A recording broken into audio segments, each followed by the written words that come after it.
Hey everyone, I just got out of the shower. My face is moisturized and my hair is drying in. So basically I figured I'd do a get ready with me today since I have to work till close. So we're just going to start with my normal routine. So here we go. So here we have it where I'm saying my eyebrows are done and that Greg is coming to the room. I'm going to do a voiceover. This is where I start adding my Rimmel Wake Me Up concealer. As you can see, I'm not applying it very gently. Please do not follow what I do. I was upset with Greg being in the room. So just try your best not to do what I'm doing right now. And then we move on. As you can see, I've moved to the other eye. I am just finishing off that. And then we switch into the Stay Matte Rimmel London foundation.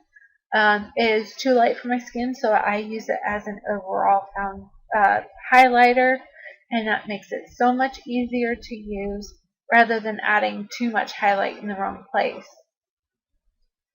And then this is where I speed it up. I don't need to have too much time spent on showing you how to do that part of highlighting. We all know how to do the V, and then highlighting the temple area, or not the temple area, the forehead, the nose, and the cupid's bow. You don't want to highlight too much because then it'll look like you've just slapped on clown paint.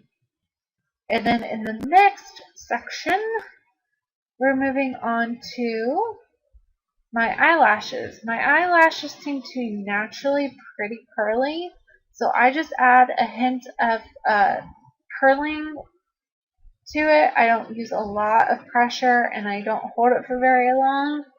And I am now putting my Smashbox full exposure on the tops, and then I go into the bottom. The only bad thing with this particular one was that it was too big and I would get mascara on my eyelids and it would be a nightmare to get off. Moving to the other eye, you'll see here in a minute that I do end up getting mascara on my eyelid and it is just messy, and I pitched the mascara after that. And as you can see on my right eyeball, or not eyeball, but eyelid, I have gotten mascara on it. I am moving on to my lower lash line. This is when I try to make sure that I'm not getting mascara on the rest of my face. So then I'm going back in with the Crowne Royal brush that has the Rimmel Stay Matte foundation on it, just to kind of give an even tone and tone down that mess that I've made. I'm moving on to eyeliner. This is the Rimmel London Glam Eyes eyeliner. It's liquid and you have to be very, very precise with it. So you will see that I clean off the brush in order to get a very nice tight line. And if you use too much of the product too quickly, it becomes a mess. And you'll see as I fast forward through this part that I tightline it the best I can, and then I go in and try and do a nice little flick. So I'm trying to be thin, very thin with the line, but then with this eye it got out of control. So I switched back to my right eye and made sure for my left eye that it looked completely even through the thickness.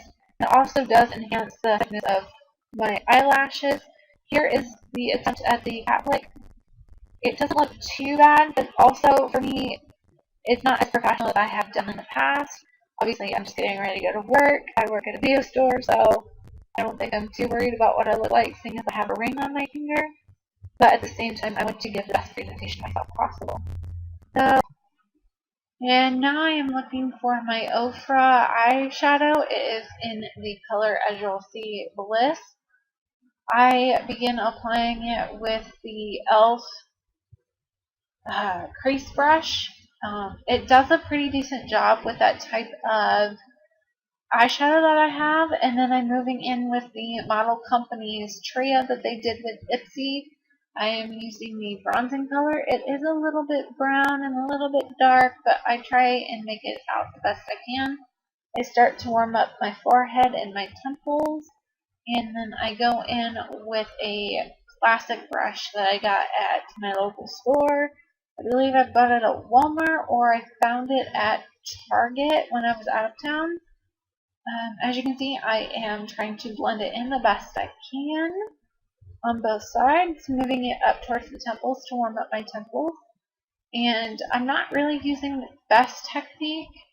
As I said, I was just trying to get ready as fast as I could. Craig was in the room making me mad, and nothing was coming out the way I wanted it to. And I am moving into the blush color. It's a very pretty color, but I'm just not used to cream to powder blushes, concealers, and all, or not concealers, but bronzers. So I am trying my best to give it a very classic look, something that's not too heavy, but you can tell that I am wearing something nice and somewhat professional. And I am highlighting my brow bone as well, and you can see that I went back with the same brush because apparently I was too lazy to get a secondary brush, and so that obviously is going to drag even more of the color in, but I am giving more of a highlight. And then I'm moving into a lipstick that I got in my glossy box. It is a matte berry red that is specifically for that particular box. I will link it down below if I can find where you can buy it, or I will try and find a color that will match that color. I'm trying to make sure I'm not getting it on my teeth. And that's pretty much it. Now I can actually see my face with my glasses. It's kind of hard doing my makeup if I don't have a mirror like right there, because I obviously wear glasses. And then I finish off the look with the L'Oreal Infallible face spray, setting spray. And then that is the actual final look. Let me know what you think. Bye!